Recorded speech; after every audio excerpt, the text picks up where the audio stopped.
Halo Mams and Dad, hari ini saya datang di acara The God Story. Sekarang lagi masuk area namanya The Great Digestive Adventure. Di sini ada exhibition yang menjelaskan gimana sih saluran cerna bekerja dan gimana mikrobiota yang ada dalam tubuh kita tuh ternyata sangat berperan dalam kesehatan saluran cerna.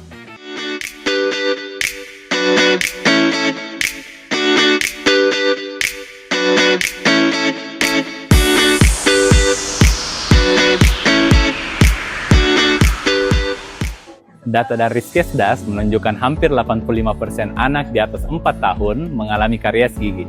Sebagian besar disebabkan oleh minuman manis. Sukrosa menjadi penyebab karies gigi pada anak karena tingkat kemanisannya yang cukup tinggi. Sedangkan laktosa gula murni yang terdapat pada susu memiliki tingkat kemanisan paling rendah.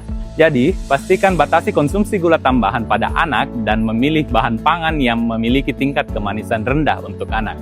Contohnya pemilihan susu. Kita semua tahu kalau pencernaan itu penting, tapi Bapak Ibu semua sadar nggak nih, ternyata gangguan kesehatan pencernaan yang umum terjadi di awal kehidupan, jika dibiarkan berulang, tidak dicegah atau ditangani dengan baik, ternyata bisa berefek ke kualitas hidup si kecil ketika dia besar. Sebagai contoh, anak yang sering menangis berlebih atau prolonged crying atau kolik, ternyata jika dibiarkan dapat menurunkan total IQ hingga 9 poin ketika dia dewasa.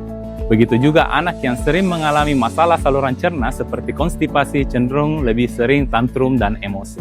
Nah, terdapat banyak bakteri baik yang terdapat di saluran cerna dan fungsinya pun masing-masing beragam. Ada yang namanya Lactobacillus reuteri. Probiotik atau bakteri baik ini memang spesifik untuk kesehatan pencernaan ya. Bahkan pada tahun 2023, Organisasi Kesehatan Saluran Cerna Dunia menyebutkan bahwa probiotik L-Uteri ini sebagai the highest scientific evidence untuk pencegahan kolik baik. Bahkan L-Uteri ini merupakan probiotik nomor 2 paling banyak diteliti di bidang kesehatan anak. L-Uteri juga bisa bermanfaat di seluruh sistem pencernaan.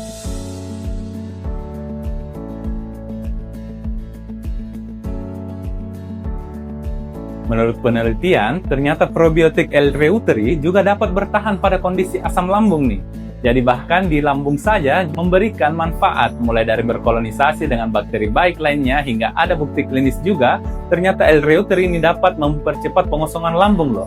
Jadi otomatis akan semakin cepat makanan dicerna dan mengurangi kejadian gumo atau regurgitasi yang sering terjadi pada bayi.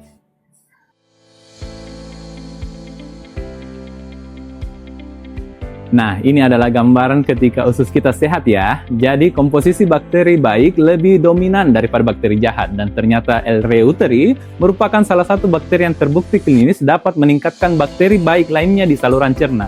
Dan berfungsi memperkuat barier usus. Jadi, dengan begitu, patogen nggak sembarangan menempel dan membuat infeksi di saluran cerna. Di usus besar ini, tempat paling banyak mikrobiota tinggal. Fun fact, there are more microbiomes in our guts than stars in the Milky Way galaxy. Saluran cerna kita adalah rumah bagi lebih dari 100 triliun mikrobiota, sedangkan jumlah bintang di galaksi kita saja hanya sekitar 1 triliun. Jumlah tersebut menandakan pentingnya mikrobiota saluran cerna kita untuk kesehatan kita. Faktanya, terdapat perbedaan komposisi mikrobiota saluran cerna pada bayi yang dilahirkan secara normal dan sesar. Bayi sesar cenderung mengalami keterlambatan kematangan saluran cerna dibandingkan bayi yang dilahirkan secara normal. Ternyata suplementasi L-Reuteri terbukti klinis mendukung pertumbuhan bakteri baik lainnya seperti Bifidobacterium dan juga Lactobacillus dan mengejar ketertinggalan mikrobiota ketika dilahirkan secara sesar. Kalau ibu bapak bertanya, di mana sih probiotik L-Reuteri ini? Nah, udah ada susu pertumbuhan yang mengandung probiotik jenis ini. Caranya dengan melihat komposisi dan informasi nilai gizi. Saya Dr. Maman, sampai jumpa.